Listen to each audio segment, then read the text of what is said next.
Mais qu'est-ce que je viens d'apprendre? Valverde vient de faire une révélation, les amis, qui va en choquer plus d'un. Mais avant ça, on vient d'apprendre que le Classico féminin qui a eu lieu aujourd'hui a battu un record d'affluence au Camp Nou. Il y avait plus de 60 000 supporters devant le match. Et durant le match, comme vous pouvez le voir, les supporters barcelonais étaient à la recherche de Florentino Pérez. Vous allez me demander pourquoi. Tout simplement pour l'humilier, étant donné que la portée Hansi Flick était là. Et d'ailleurs, pour vous résumer la situation de l'équipe féminine du Real Madrid cette saison, dites-vous que seulement cette saison, elles ont joué 6 fois face à l'équipe féminine du Barça. Et le Barça a gagné 6 fois avec un score total de 25-2. 25-2.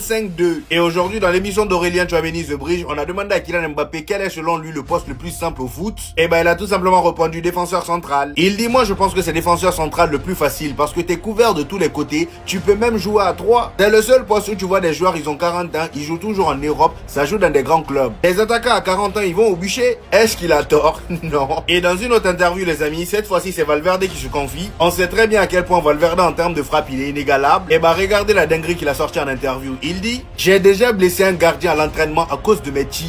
Vous avez bien entendu, il a déjà blessé un gardien à cause de ses tirs. Et il précise, il y a eu des déchirures d'épaule. Et devinez quel gardien il a blessé? Le fils de Zinedine Zidane. Il dit, une fois j'ai blessé le fils de Zidane, Luka, je voulais mourir, je me suis dit, ils vont me virer, ha ha ha ha. Genre là, on s'est pas fait des films, il vient de confirmer ce que tout le monde pensait. Ce gars-là a un pied dangereux et je comprends mieux pourquoi le fils de Zidane n'est pas allé loin au Real Madrid.